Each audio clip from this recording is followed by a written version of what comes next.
Sejam todos bem-vindos a essa aula.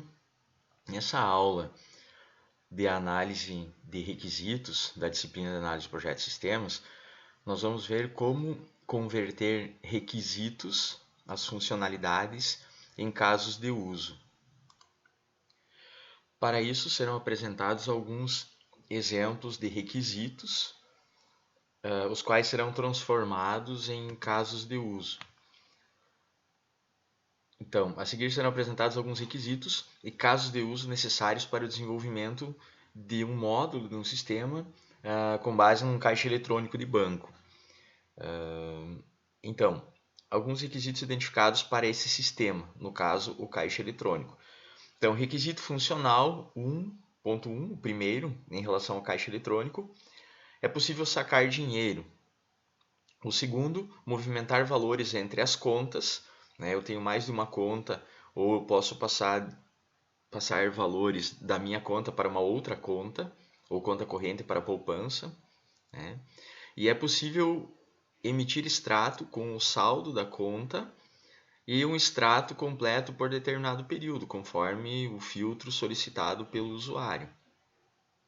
Então, no requisito funcional primeiro, sacar dinheiro, o sistema deve permitir que o usuário saque dinheiro no caixa eletrônico, seguindo todos os procedimentos, é óbvio.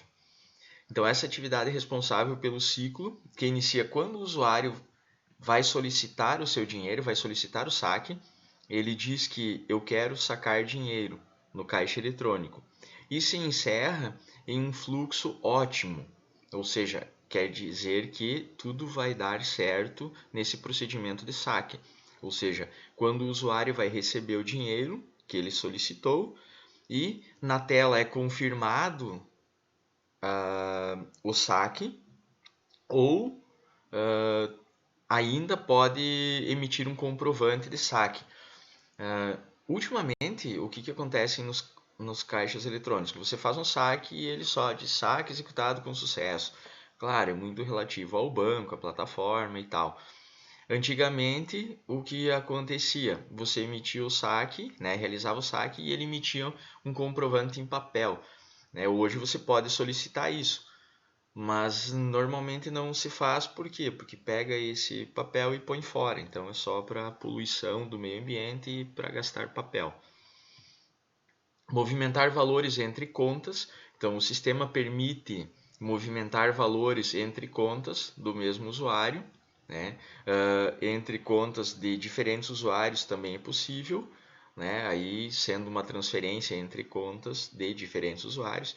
Aqui ele está falando somente do mesmo usuário, então conta corrente para conta corrente ou para conta poupança, tudo é possível. E no exemplo 3, emitir extrato com o saldo da conta e um extrato completo por período conforme filtro pelo usuário. Aqui tem uma distinção entre requisito funcional e não funcional.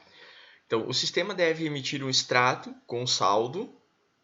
Então, ele vai emitir um extrato com o que entrou, saiu, pagamentos da conta, que é selecionado pelo usuário, ou pode optar pela opção extrato completo de crédito e débito por determinado período, que não será maior que 3 meses anterior da data de solicitação desse extrato. Então, esse não maior que os 3 meses a partir da data atual, da data solicitada, é um requisito não funcional, é uma restrição em relação ao requisito funcional, que é a solicitação do extrato.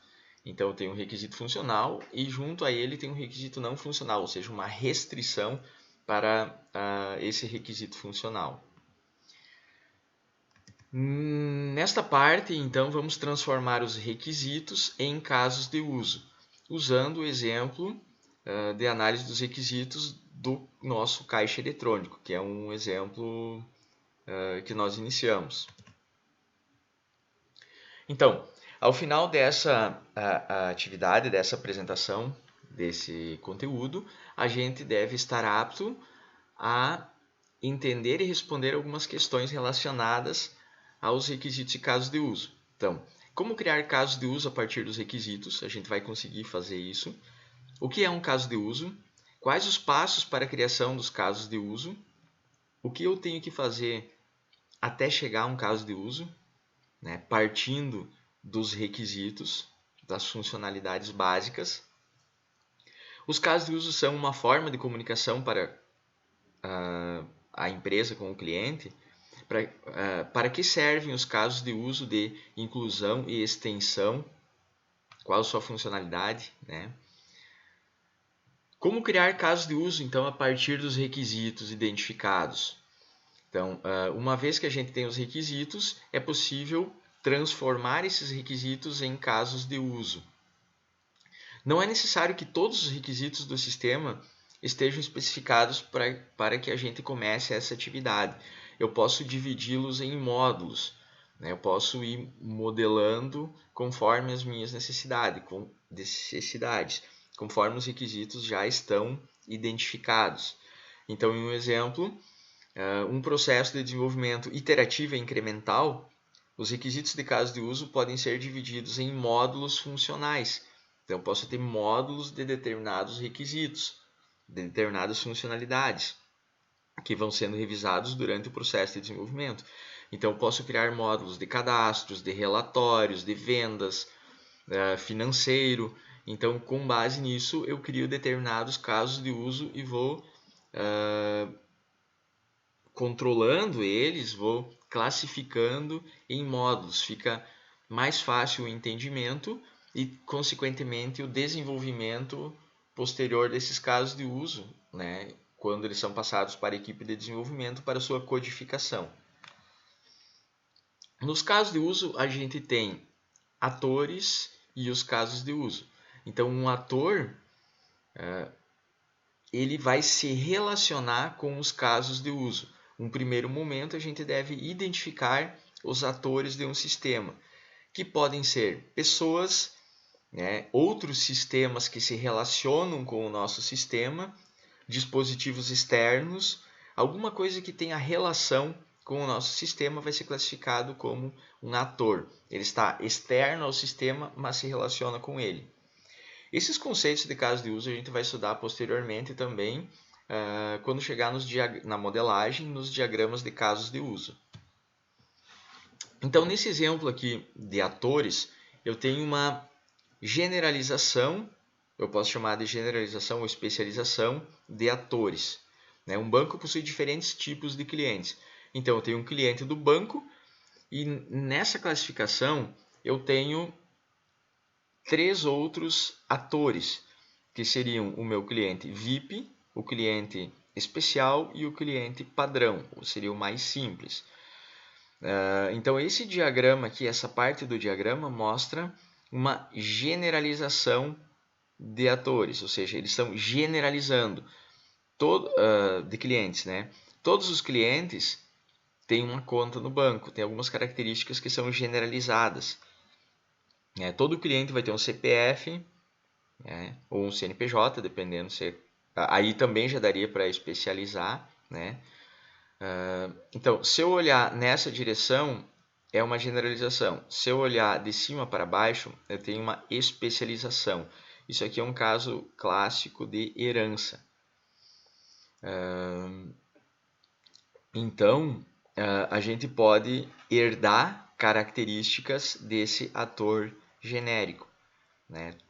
Então, os 3 clientes VIP, especial e padrão vão ter um número de conta, vão ter um CPF, um CNPJ, vão ter um endereço. Então, isso fica aqui porque é generalizado.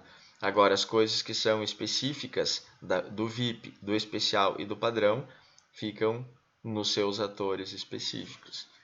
Então, isso vai ser mais detalhado quando a gente chegar nos diagramas de casos de uso posteriormente. O que é um caso de uso? A gente pode dizer que um caso de uso é um conjunto de funcionalidades de um sistema, que é representado por fluxos de eventos relacionados a um ator ou dentre outros casos de uso. Então, eu tenho um caso de uso que pode ser aberto em diversos casos de uso Esse caso de uso pode ser, de uma forma mais genérica, pode se relacionar com atores. E abrindo ele em outros casos de uso, esses outros casos de uso também podem se relacionar com diversos outros atores, né, que são as entidades externas. Quais seriam os passos para a criação de um caso de uso? Bom, primeiramente eu preciso analisar e agrupar os requisitos em suas funcionalidades, né, a serem desenvolvidos. Então, por exemplo, vou pegar o que são cadastros e agrupo em um módulo cadastros. Então, ou que siga um ciclo, uma sequência completa dentro do sistema, que tenha uma relação, né? Uma vez agrupados, determine quais os atores que interagem com essas funcionalidades. Então, no caso de cadastros, quem seriam os atores que vão ter acesso aos cadastros? O usuário do sistema, o gerente do setor, né? O caixa poderia ter acesso ao cadastro? Depende do que é determinado na empresa, da função de cada usuário do sistema. Então, nesse momento, eu identifico quais atores se relacionam com o quê. Ele descreve um fluxo ótimo para esse ciclo. Isso quer dizer, o fluxo onde nada vai dar errado, né? Eu tenho a entrada de um ator que vai levar um resultado ótimo lá no final. Ele pediu, por exemplo, para cadastrar um cliente, ele inseriu os dados, clicou em gravar, cadastrou tudo certinho, sem nenhum problema. E também tem fluxos alternativos, algumas exceções para esse ciclo. Por exemplo, ele pede para cadastrar um cliente, ele vai lá, cadastra um cliente e deixa o CPF em branco. Mas esse CPF é um campo obrigatório. No momento que ele clicar em gravar ou na saída do campo, ele vai dar uma mensagem dizendo que o campo é obrigatório. E ele retorna para o passo anterior, obrigando a inserir essa informação ou cancelando a funcionalidade. Então, isso é relativo ao que é identificado na funcionalidade. É uma forma de sequência para a criação dos casos de uso. Caso o fluxo seja complexo, então pode existir mais de um fluxo ótimo, né? Então é necessário desenvolver um diagrama de atividades para complementar esse fluxo dos possíveis caminhos ótimos, né? Então isso é bem possível, né? E então o diagrama de atividades vai facilitar a minha vida nesse contexto. Partes de um caso de uso, né, de um use case, pode aparecer em outros casos de uso. Então, por exemplo, validar um login eu posso ter em vários lugares, no efetuar venda, no gerar relatórios, no cadastrar, né? Então, nesse contexto é interessante dividir os casos de uso em partes para não repetir a descrição. Então, esse validar login e senha eu posso utilizar em várias situações. Então, eu tenho um caso de uso que faz isso e eu não vou jogar especificamente em cada um deles. Depende do detalhamento também, né? Mas facilita a nossa vida para não ficar redundante.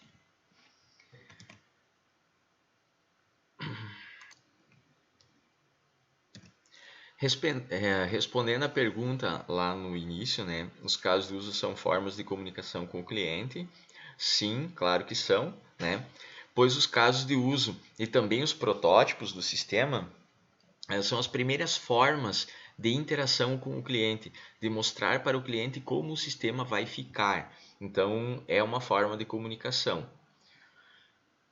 Voltando ao caso de uso sacar dinheiro em um caixa eletrônico, uma breve descrição seria: esse caso de uso é responsável pelo ciclo em que se inicia no momento que o usuário quer sacar o dinheiro no caixa eletrônico e vai encerrar em um fluxo ótimo, ou seja, quando ele vai receber o dinheiro que ele solicitou e a confirmação na tela, um documento impresso confirmando isso. Uma pré-condição seria o usuário solicitar o saque do dinheiro e inicia o caso de uso quando o usuário solicita o saque do dinheiro neste caixa eletrônico. A gente tem os documentos de especificação no caso de uso, documentos de caso de uso. Então aqui, para sacar o dinheiro, eu tenho ações recebidas e as ações realizadas, né, no sistema e ações aqui recebidas pelo sistema com base nas informações do usuário. Então, em um primeiro momento, o usuário solicita o saque do dinheiro, o terminal pede que ele passe o cartão. Num terceiro momento, o usuário passa o cartão no terminal. O sistema lê os dados desse cartão, verifica a validade, solicita a senha. Posteriormente, o usuário insere a senha. Essa senha é validada no sistema. Solicita que o usuário informe a quantidade a ser sacada. Posteriormente, a quantidade é digitada pelo usuário e é verificada a quantidade de recursos na conta, ou seja, se o usuário, o correntista, tem esse dinheiro para efetuar o saque. É feita a impressão do recibo ou o aviso na tela, conforme a gente mudou o nosso exemplo aí, né? É liberado o valor solicitado, o sistema volta ao estado inicial para execução de outros serviços ou para o mesmo, né, para outros usuários. Essa questão de o usuário passa o cartão e solicita a senha. Muitas vezes, dependendo do sistema do banco, ele primeiro pede o valor e pede a senha no final, né? Porque o que você pode fazer? Você pode inserir a senha e sair, e aí depois a pessoa vai lá, digita o valor e tenta sacar. Então, por questão de segurança, muitas vezes isso aqui é invertido. Mas esse seria aqui um fluxo ótimo, né, do caso. E aí eu tenho fluxos alternativos, vários fluxos alternativos para essas ações realizadas pelo usuário aqui, com base nelas. Então, fluxo alternativo seria o cartão inválido ou passado de forma incorreta no leitor. Então, o usuário passa o cartão solicitado pelo terminal. Seria o item 3, a ação 3, né? O usuário passa o cartão solicitado pelo terminal. O terminal lê os dados, verifica se o cartão é válido. Caso seja inválido, foi passado incorretamente, ele determina que o cartão é inválido, pede ao usuário que passe o cartão novamente e mostra isso graficamente. E aí volta ao ponto 3 do fluxo ótimo. Ou seja, ele pede para passar novamente e volta aqui. Aí o usuário tem que executar essa tarefa aqui, e aí ele vai ler novamente, verifica se é válido e aí solicita a senha. E aí a gente vai ter um fluxo alternativo para a digitação da senha também e depois para a quantidade também do valor solicitado. E aí, então, nesse fluxo alternativo para a digitação da senha, caso seja incorreto, ele vem aqui e retorna para o item 7. Na quantidade digitada, se for maior que o saldo, ele retorna para o item 10. A gente vai ver isso nos exemplos a seguir. Então, senha incorreta. A senha é digitada pelo usuário, a senha é analisada, né, validada, a senha não é válida, e solicito que o usuário digite novamente a senha e volta para o passo 7, que é o que eu comentei anteriormente, do fluxo ótimo. Após caso seja digitada a senha errada por 3 vezes, o sistema informa que não é mais possível executar essa operação em 24 horas, somente posterior a isso. E aí ele finaliza. Outra opção de fluxo alternativo é o saldo insuficiente. Então, lá é o item 10, se eu não me engano. A quantidade é digitada pelo usuário, é verificada a quantidade de recursos em sua conta, o saldo, né? Caso não haja saldo suficiente para a finalização do saque, é solicitado um novo valor de acordo com o saldo, que ele não mostra na tela, obviamente. Mas aí o usuário deve ter noção ou deve consultar um saldo. Para consultar o saldo anteriormente, ele deve finalizar isso, essa ação. E aí ele volta para o ponto 10 do fluxo ótimo e pede para digitar a quantidade novamente. E aí, normalmente, caso digite o valor 3 vezes, ele deve bloquear por 24 horas também. Aqui a gente tem exemplos de diagramas de casos de uso. Então, aqui é uma associação, tem várias formas de representação, né, e de relacionamento. Então, eu tenho o meu ator cliente do banco, ou correntista, que vai sacar o dinheiro. Então, o ator se relaciona com o caso de uso. E esse caso de uso se relaciona com outro sistema, ou seja, ele faz uma consulta lá no sistema central, digamos, para validar os valores, né? Então, para que servem os casos de uso de inclusão ou extensão? A criação de casos de uso de inclusão e extensão permitem fragmentar os casos de uso e deve ser feito em duas situações. Quando determinados fluxos de eventos são utilizados por outros casos de uso, ou seja, tem um caso de uso, por exemplo, validar usuário, validar senha, que é verificado em uma liberação de crédito, em uma exclusão de um item de um caixa. Então, tipo, somente o gerente do caixas pode cancelar uma compra, né, ou um item em uma determinada compra. Então o caixa vai chamar esse gerente e ele vai digitar o seu login e senha para poder fazer essa atividade. Então determinados fluxos vão ser executados várias vezes, né? Um caso de uso pode ser chamado várias vezes. Ou o evento é muito complexo e deve ser detalhado mais, né? Então ele vai dificultar o detalhamento de um único caso de uso. Então esse caso de uso vai ser aberto, vai ser mais detalhado para um melhor entendimento. Então nessas situações eu utilizo a inclusão e a extensão. Aqui um exemplo de um caso de uso com uma inclusão. Então o correntista do banco, o cliente do banco quer sacar dinheiro, tem um caso de sacar dinheiro, que verifica lá no sistema central.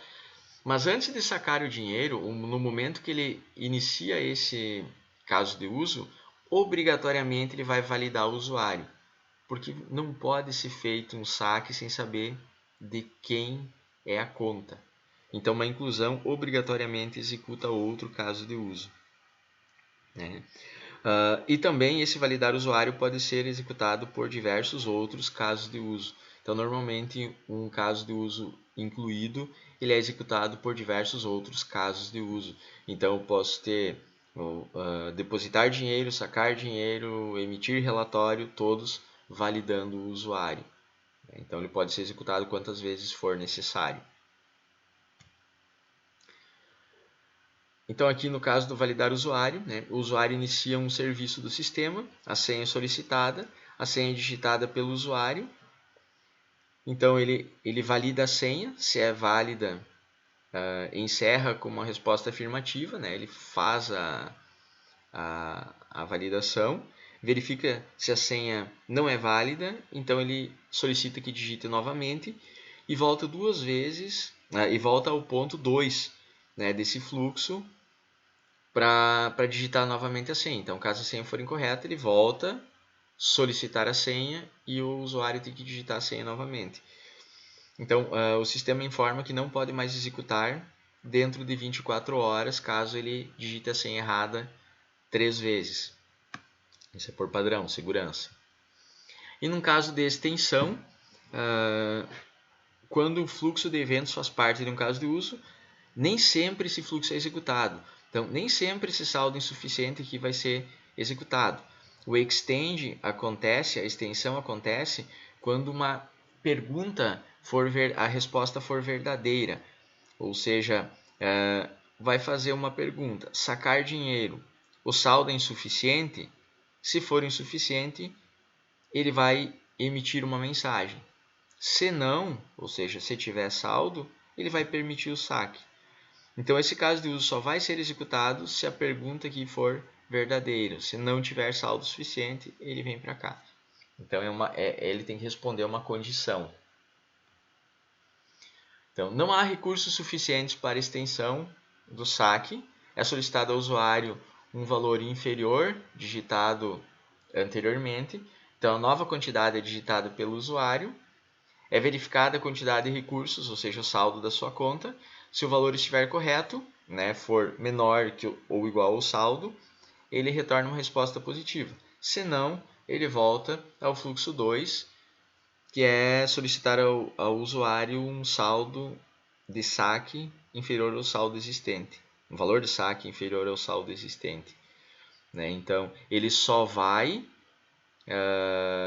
voltar ao fluxo 2 caso o saldo for insuficiente. Então, se a pergunta for verdadeira, ele volta ao item 2. E aqui eu tenho um exemplo, então, juntando sacar dinheiro quando ele entra no sacar dinheiro, obrigatoriamente ele valida o usuário, é uma inclusão, obrigatoriedade, pode ser executado por mais casos de uso. E caso saldo insuficiente, ele vem aqui e mostra saldo insuficiente e volta para o item 2, que é informar um valor menor que ou igual ao saldo existente. Caso contrário, ele não executa esse caso de uso.